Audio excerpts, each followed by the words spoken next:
Bismillahirrahmanirrahim. Assalamu alaikum. Brothers and sisters, I just want to share a little information on this picture here with me and the Imam. This is March 10th, 1996, in Newark at the Meadowlands in Newark. And it's a very significant picture, but you know the most important and significant picture is with the Imam and I, and Imam pointing to the Quran. That picture that was taken October 31st, 2003. But all of the pictures you see with me and the Imam, for the most part, has some history to it. Now, this picture here, we see the Imam and I smiling, and Imam W.D. Muhammad shines with a smile as he shares remarks with Mustafa El-Amin, author of the book Religion of Islam, Nation of Islam, What's the Difference? Now, you see this caption here, the sun shines in Chicago. Well, what's interesting about this is on this particular day here, March 10th, 1996, I was in Chicago the day before, and I flew in on this day with Imam Muhammad. I was on the same plane with Imam Muhammad and his daughter, one of his daughters. And we flew into Newark from Chicago. As I say, I had been in Chicago. And we flew in on the same plane. And when we got off the plane to Newark, because he was being invited to Newark, to the Meadowlands, so by Imam Ali Muslim. And so when we get to Newark, and we land, and no one really knows that why I'm in Chicago, but the Imam. He knows I wasn't. Well, when we got off the plane, I wasn't necessarily in Chicago to see the Imam, but we was on the same plane. So when we get off the plane together, you have the security and everyone. So when we get off, we get in the car. His daughter gets in another car. And you see this caption, the sun shines in Chicago. So when we're in the car driving to the hotel, Imam Ali Muslim is driving the car, and the other security is following behind. And while we're driving, Imam Muhammad, he says to Ali Muslim, and this is my first time hearing this as well, and he says, when I first met Imam Mustafa, Brother El-Amin, our spirits came together as one. He said our spirits came together as one, and I'll play a little clip of that. And he says that Imam Mustafa El-Amin, he's doing a lot of good work, and he'll be doing greater work in the future. And then he turned around, I'm sitting in the back seat, and says, he's like a son to me. Now, this was to my surprise. He said, he's like a son to me. He says, so when I come here to Newark, Ali is driving, he's saying this to Ali, and he says to Imam Ali, and he says, so when I come here to Newark, I want him to be here with us. I want him to be with us so that people can see that I support him. This is what he said while we are driving to the hotel, and then we will ultimately make it to the Meadowlands. Yes, he said he's like a son to me. And he said when I first met him, he also said this, he was addressing the Masons, Freemasonry, and I supported him indirectly. But now I had wrote that book, What's the Difference? And he said, now I want to support him openly. So when I come here, I want him to be with us so that people can see that I support him. But again, I'm in the back seat, and he says what I said. I'm gonna repeat again that when I first met Mustafa, our spirit came together like one. Then he said, he's like a son to me. Now, this is the interesting part here. Now the paper comes out with this about the event in Meadowlands that took place that day, and this is part of the caption. The sun shines in Chicago. Now, I just, to me, I took note of it and kept going like, wow, wait a minute. Now, the Imam said, just so happened to have been that way. The Imam said that day that Mustafa is like a son to me. Now, I never changed my way. I never took that for granted. I never really even shared it. I kept it close to me. And, if you're sincere and humble, you appreciate the things he said, but it's more weight on you to try to live up to these things. So I didn't start acting like I was his son or he was my father. I kept it in the right perspective. I didn't take it for granted. He was the leader. I was the student, follower, and supporter. And if you're balanced and you're trying to think right, he said that about me, but I didn't act like I was the only one he was saying that about, although that meant a lot to me, right? And so him saying we like a son, and I guess we did things together, and as they developed, I guess you could say that, but that was for him to say, and for me to keep in my mind and just do. I continued to do what I had to do. You won't find that anywhere where I acted any different or said anything. I'll show you. I did allude to it in a way that he would know what it was about, but not in a way that anyone else would know that.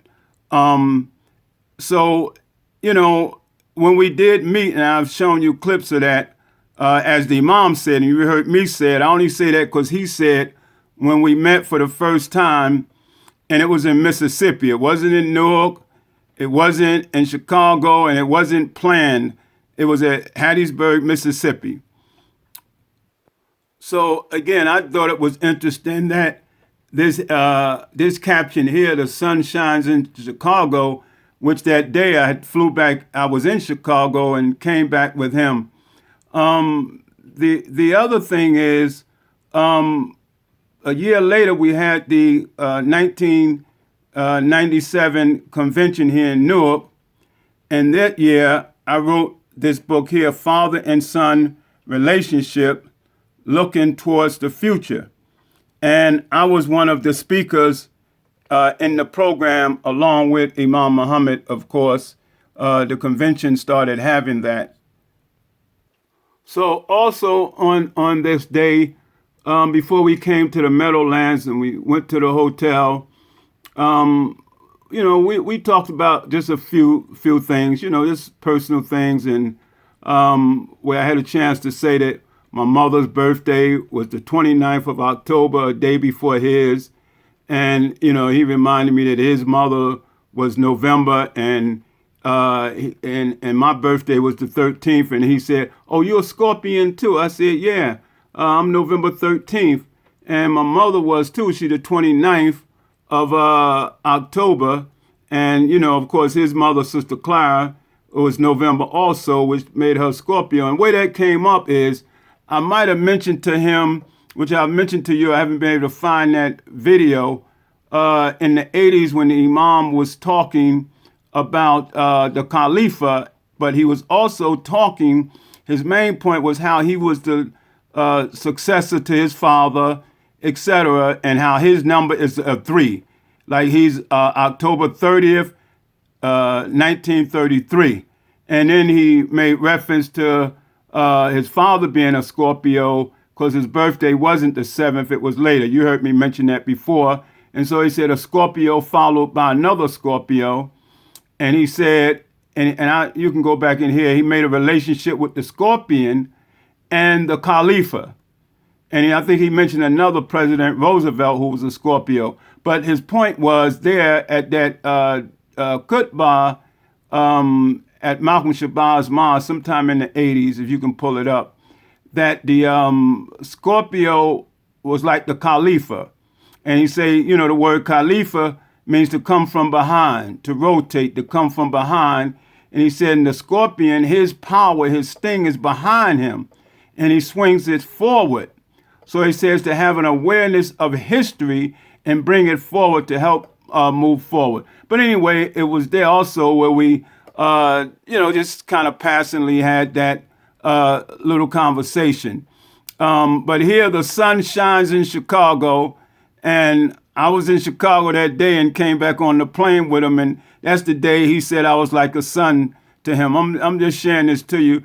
Most of these photos have some kind of history to them and some kind of background to them. And in most cases, they're not planned. Now, all that he said was important and stayed with me, even though I didn't change in my attitude and the way I was doing things. But I think what touched me deeply, because I remembered it deeply, was our first meeting and how he said our spirits came together as one. And he's saying this to me, and he's saying it to Imam Ali Muslim, as Ali Muslim is driving and letting them know he want me to be with him and us when he come to Newark, so the people know that he was supporting me. But what touched me, like I say, was not only him saying I'm like a son to him, but that our spirits came together as one. So I'm going to play a clip which you've seen. But when I first met him, I was asking him for advice. That's what I had the opportunity to meet, to ask him. And he gave me advice and even much more, and told me I can publicize that we met.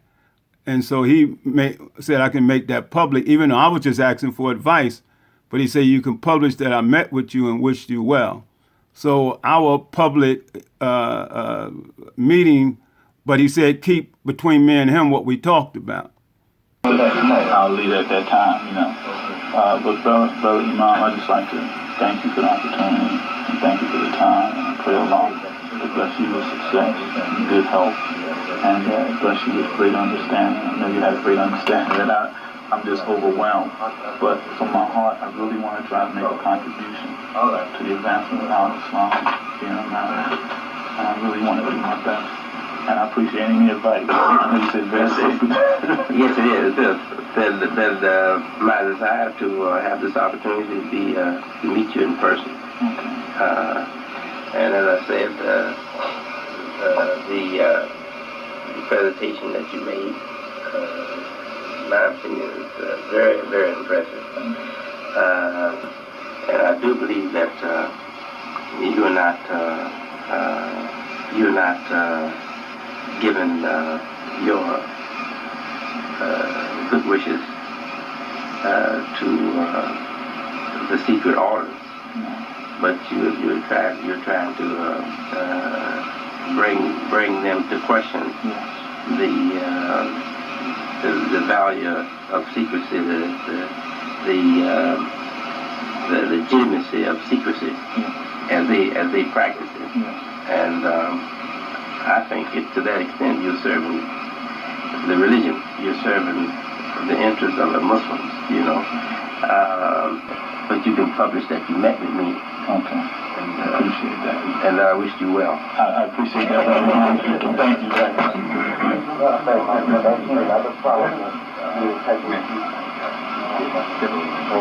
Thank you very much. But you can publish that you met with me. Okay. And I appreciate that. And I wish you well. I appreciate that very much. Thank you very much. Yeah, so this was our first meeting, and as you can hear, I was asking him for advice, and I didn't play all of our conversation. I put that out before, and he said, he was wanted the opportunity to meet me in person. So you can imagine how that sounded to me and how it still sounds. I mean, he had saw a video of me addressing the Masons, and he had read my book, and I used to write them. We didn't know each other. I mean, I was just writing them like any of the rest of you all. And So, I was in Mississippi and we had a chance to meet, and he didn't want to call, he didn't want to write, he wanted to meet. And then, as you can hear, his conclusion was, you can publish that he met with me and he wished me well. So he gave me more than what I was asking for, and our relationship just grew from there. I don't want to stay here. Just sharing with you mainly that picture there with us sitting together in the caption, "The Sun Shines in Chicago."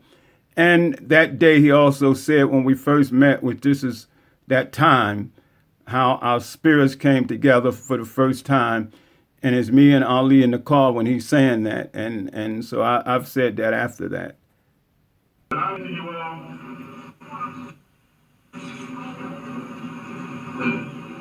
I met Imam Muhammad when I was in my 20s in August 1987 in Hattiesburg, Mississippi, on our property we call New Medina. I used to write him letters on little yellow sheets of paper when I was young, seeking advice about a subject that I became interested in from my experience in the Nation of Islam. When I finally had a chance to meet him, our spirits connected, and it has been that way for 17 years. And I don't intend to let anyone break that connection. Yes, so, yes, I was in Chicago. Let me correct that, with the intent to see the Imam. We didn't talk about that. We didn't publicize that. He asked me to keep that to ourselves, what that was all about. And so now, like I say, a year later, when he came to the convention in Newark, for that convention, I wrote this book here, Father and Son Relationship. And I'm going to share something with you related to him saying he's like a son to me. I only alluded to it, and he knew what I was talking about because I gave him this book here. I signed it to him, I mailed it to him, and probably gave it to him that weekend. And there's a statement in there to that effect that he would know what I was talking about because I quoted him, but I didn't put it in a way that anyone else would know. Now, as you can see, this book is written in 1997, the same year of the convention, and actually it was written for that purpose, really, and beyond. Okay, this is in the book here where I allude to that. Sorry, I have it twisted this way here. This is the best way I could at the end of the book. We say here on as we conclude the book on page 43, Elijah's legacy is preserved in the great works and achievements of his children, particularly his son Imam W.D. Muhammad, who has successfully transformed Elijah's Nation of Islam into a true Muslim community. Whatever accomplishments Imam Muhammad and his followers make adds more dignity to Elijah, and it carries him into the future. Imam W.D. Muhammad has shown nothing but love, respect, and admiration for his father and his abilities, as well as his sincerity in those who followed his father. It does not always have to be a blood relative who carries your legacy into the future. Many times that person who understands and relates to your goals and aspirations the best are not your blood relatives.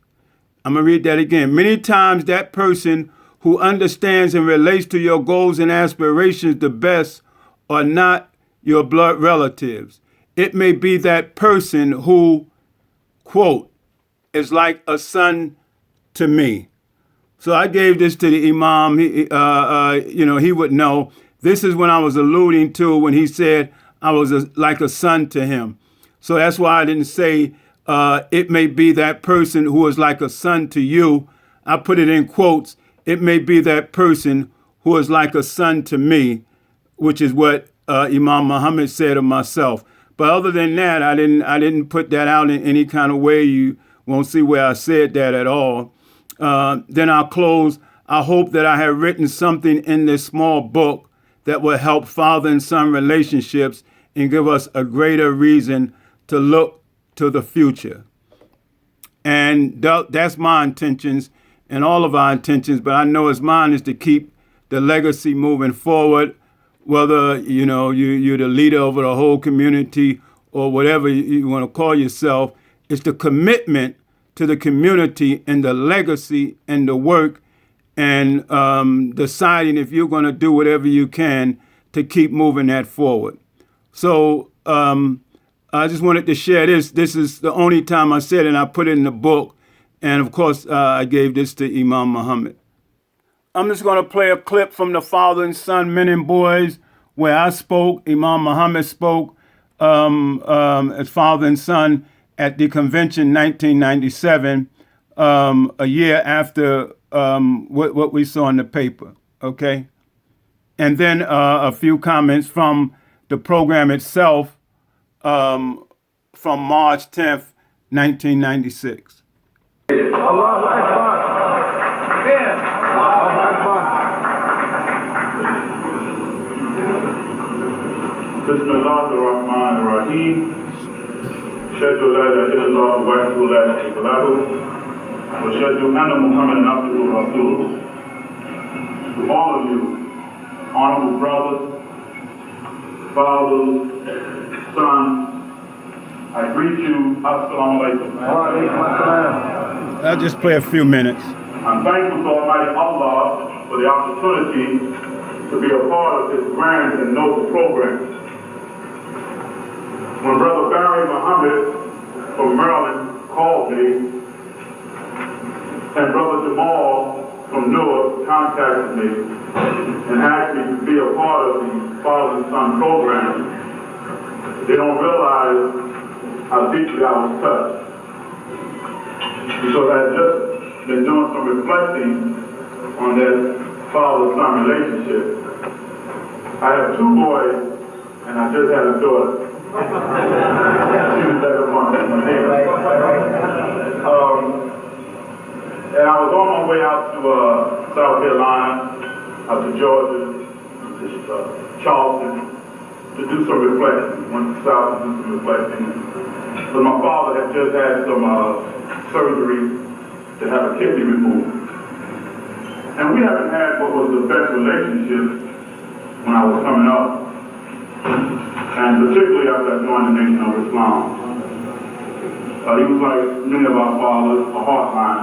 You do what I say do, and that's it. If I say you don't go over there on South Orange Avenue, you don't go. But I went. And I suffered the consequences. But I was determined, so I'm here now by the grace of Allah. And our relationship, my father and I, is getting better. I'm grateful about that. In fact, I'm a little away from my notes. In fact, when he went for the surgery, he's about 67. And I say he's about because he always would say he's younger than. He would always say my mother's older than him. So I never knew his exact age recently.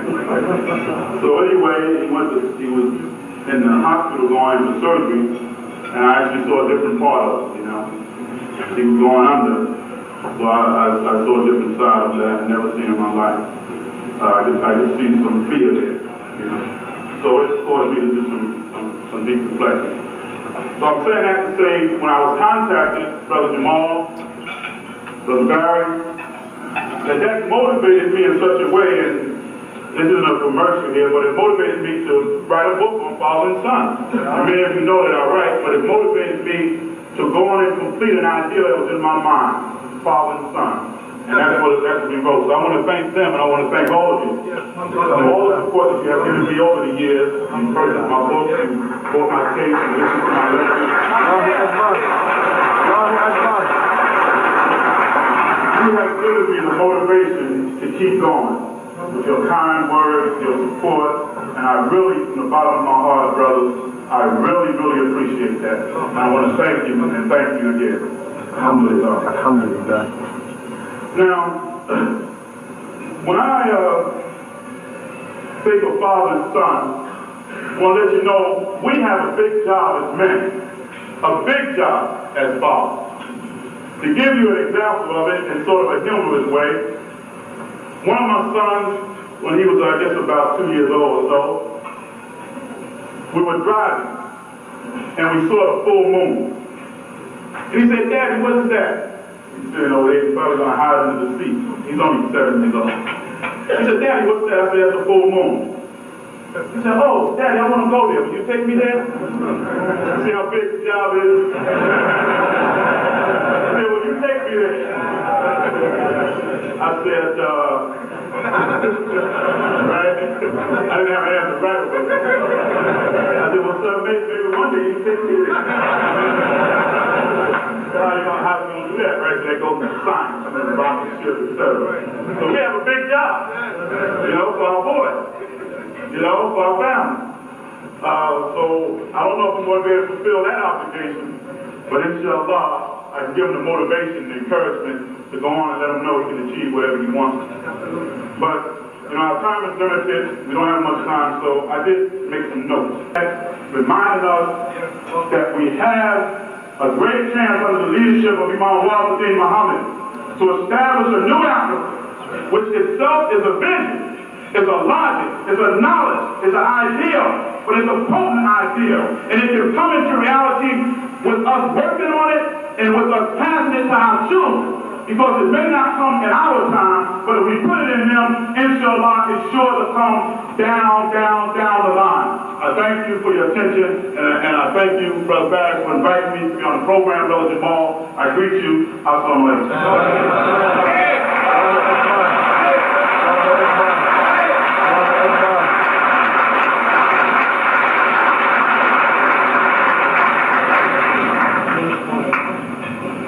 Hey, brothers.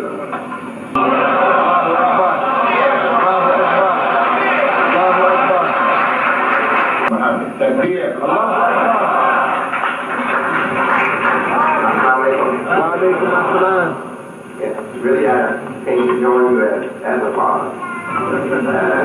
I have several fine sons, wonderful sons, grown sons, but I also have a very young son.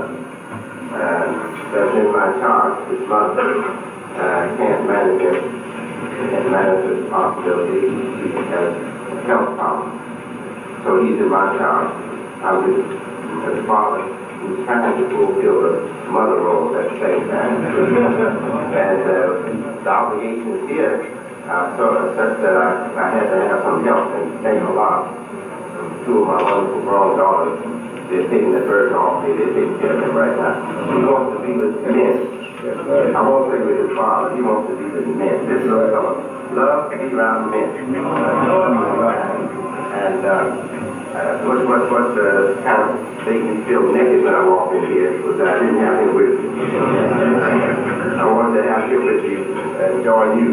I won't be able to have breakfast video because of the demand on my time here. And I would have loved to spoke to the nation in D.C. I have great respect for the media. But our convention is very special, and it's for us. And if more exposure to the American public is going to take from what we're doing here, then we don't want it right now. I hope they will still be interested. They should be more interested in having me on NBC after the convention. Because they will have heard about wonderful things. Thank you very much. It's wonderful to see you, wonderful to be with you. And in spirit, I'm sitting right at the table with you in my little side. Yes.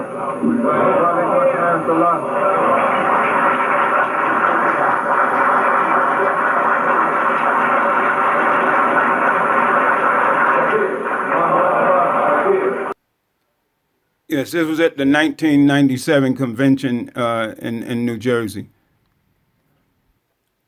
Now we're going to show a clip of the program here at the Meadowlands, March 10th, 1996, where this picture here is taken with me there with the Imam.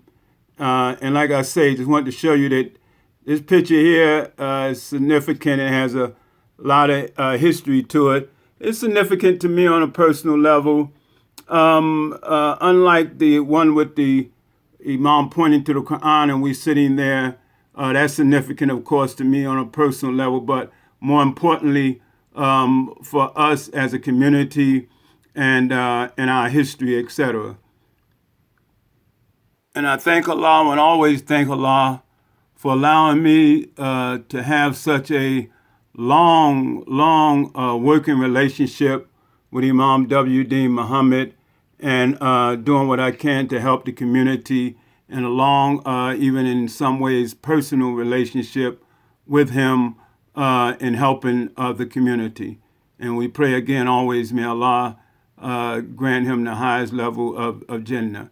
And I pray that he will continue to guide us as we continue to move forward to keep the work going, the legacy going of our community. The rich history of our community, we're preserving that, but we also want to keep moving our community forward in achieving for our community.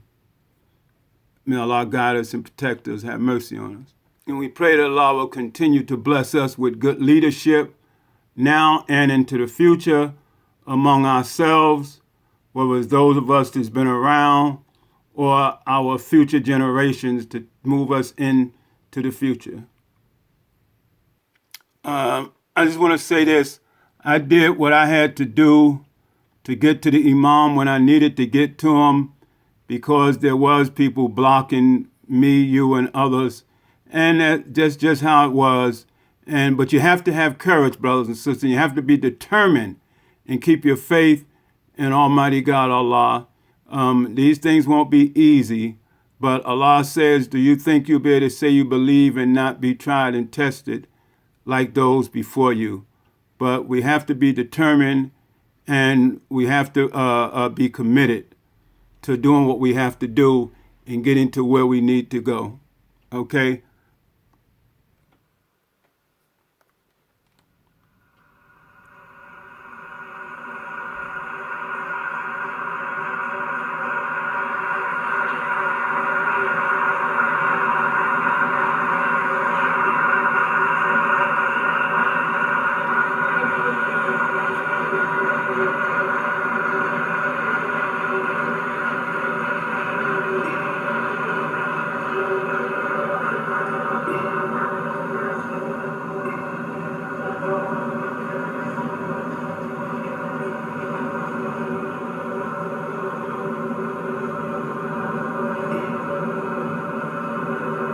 Muslim faithful supporters of this religion and the Muslim community.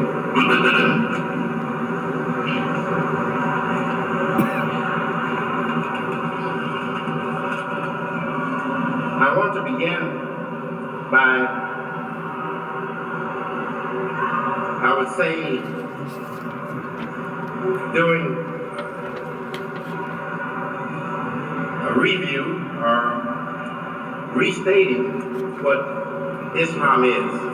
And I think we should do this often because in the busy world that we live in, busy life or busy lives that we have, we sometimes get away from what we've taken for granted, and that is the teachings of Islam.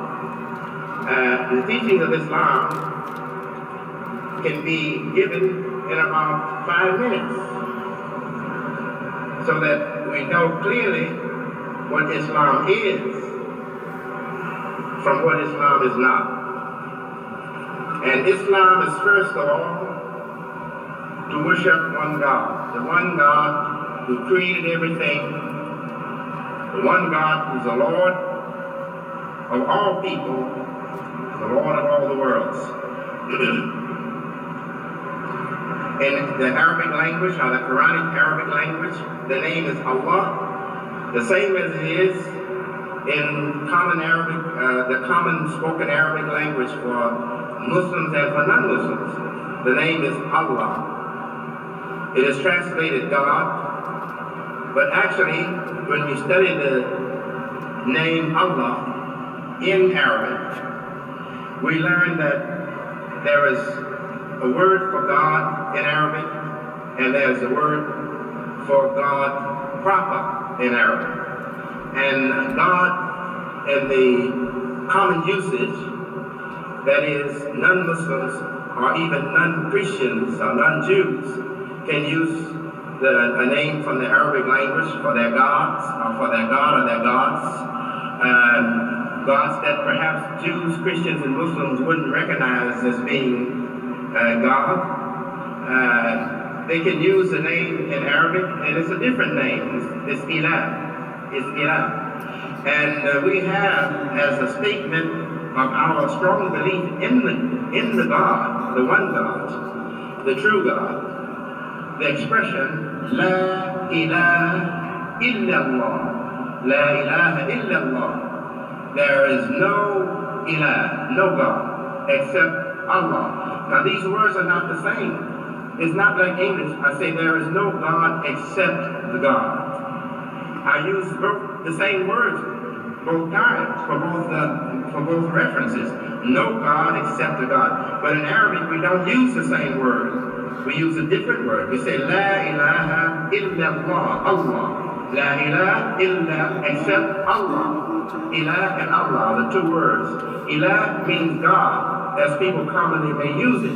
And it can refer even to God that is not God, a false God. But Allah is the proper word.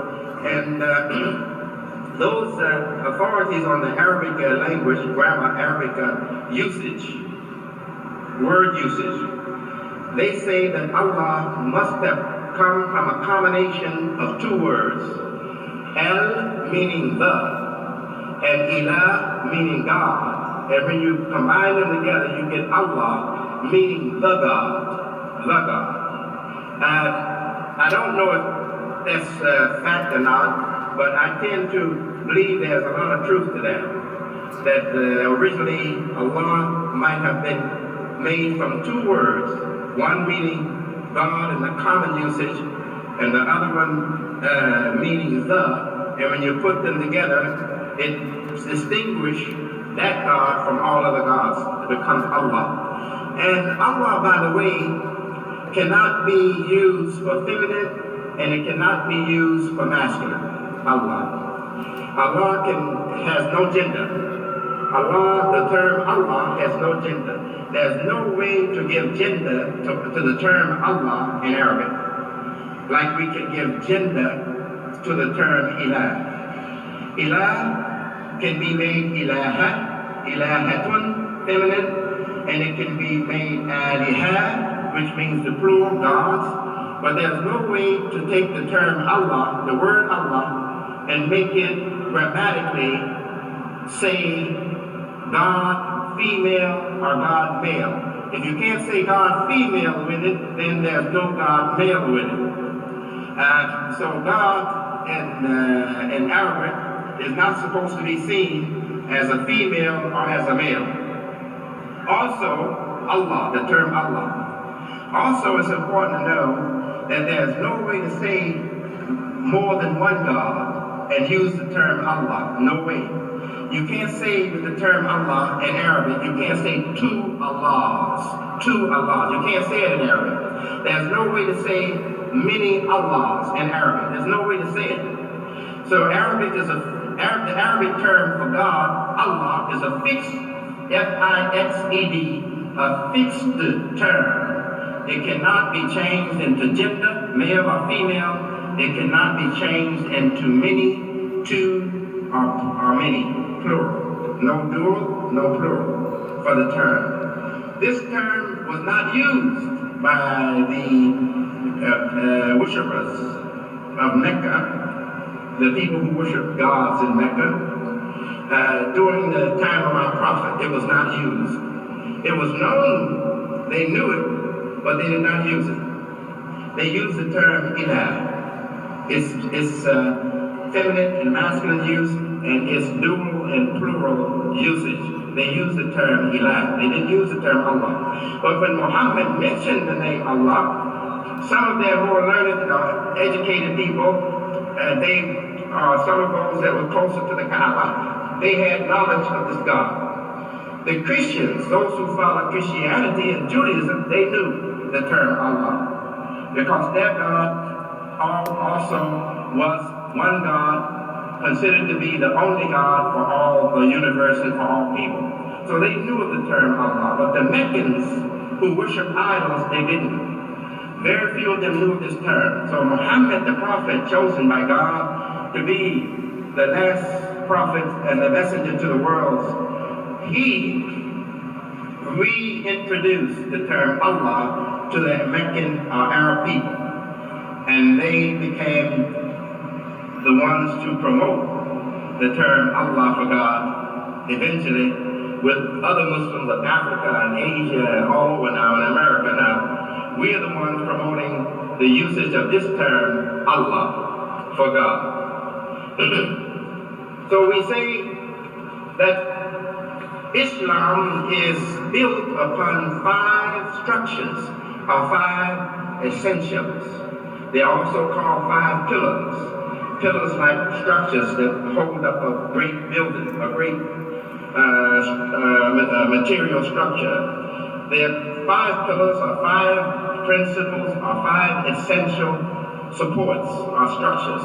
The very first one is what we've been discussing or talking about is Allah, the belief in Allah. And with it, because we are Muslims and we know the religion, the creed of faith in God combines also faith in the mortal human messenger of God. Mortal human messenger of God.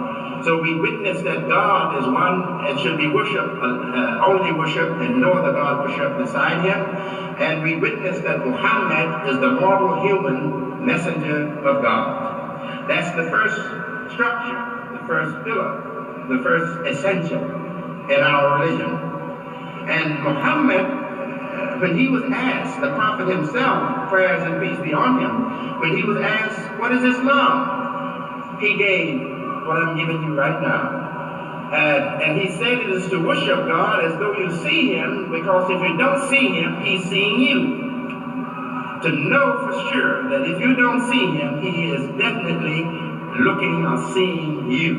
Looking at or seeing you. So Muslims are to worship God with a firm belief that this God is ever present and is aware of us all the time, have us in his sight all the time. This is the belief of the Muslim concerning the God. And Muhammad also stressed, prayers and peace be on him, that the person who says and believes that Allah is his Lord, he will have paradise. He will have the paradise. One who says and believes, and he says, or she says, Allah is my Lord, they will have the paradise. God will eventually put them in heaven, in the paradise. So that tells us that some people obviously are not saying Allah is their Lord. They have other than Allah for their Lord.